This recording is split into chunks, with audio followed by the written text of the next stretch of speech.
രാവിലത്തെ അപ്പത്തിൻ്റെ അല്ലെങ്കിൽ ദോശമാവ് ബാക്കി ഇരിപ്പുണ്ടെങ്കിൽ ഒന്നും നോക്കണ്ട, വൈകുന്നേരം ഒരു അടിപൊളി സ്നാക്ക് ഉണ്ടാക്കാം. അതിനായിട്ട് ഒരു നേന്ത്രപ്പഴം ഇതുപോലെ ചെറുതായിട്ട് കട്ട് ചെയ്തെടുത്തിട്ടുണ്ട്. ഇതിലേക്ക് ഒരു 6 ടേബിൾ സ്പൂൺ ചിരുവിയ തേങ്ങ, 1 ടേബിൾ സ്പൂൺ പഞ്ചസാര, പിന്നെ ഏതെങ്കിലും ഒരു നട്ട്സ് കുറച്ചൊന്ന് കട്ട് ചെയ്തിട്ട് കൊടുത്താൽ നല്ല ടേസ്റ്റ് ആയിരിക്കും. പിന്നെ 2 നുള്ളി ഏലക്കാപ്പൊടി കൂടി ചേർത്തിട്ട് ഇതെല്ലാം കൂടി നന്നായിട്ട് മിക്സ് ആക്കി എടുക്കാം. നന്നായിട്ട് മിക്സ് ആക്കി കഴിഞ്ഞാൽ പിന്നെ നമുക്ക് ദോശമാവാണോ അല്ലെങ്കിൽ അപ്പത്തിൻ്റെ മാവാണോ അത് ഏതെങ്കിലും ഒന്ന് എടുത്തിട്ട് ഒരു തവി മാവ് ഒഴിച്ചിട്ട് കുറച്ച് വലിയ ദോശയായിട്ട് ഒന്ന് പരത്തിയെടുക്കാം.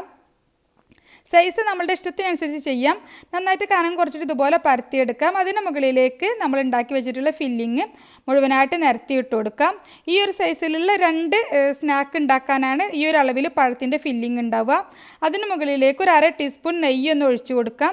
എന്നിട്ട് ഇതൊന്ന് ഫോൾഡ് ചെയ്ത് വെക്കാം. ഇനി ഒരു 3-4 തവണ തിരിച്ചും മറിച്ചും ഇട്ടിട്ട് നല്ല ക്രിസ്പി ആക്കിയിട്ട് പാനിൽ നിന്നും മാറ്റാം. എന്നിട്ട് കട്ട് ചെയ്ത് സെർവ് ചെയ്യാം. അടിപൊളി ടേസ്റ്റാണ്, ട്രൈ ചെയ്ത് നോക്കണേ.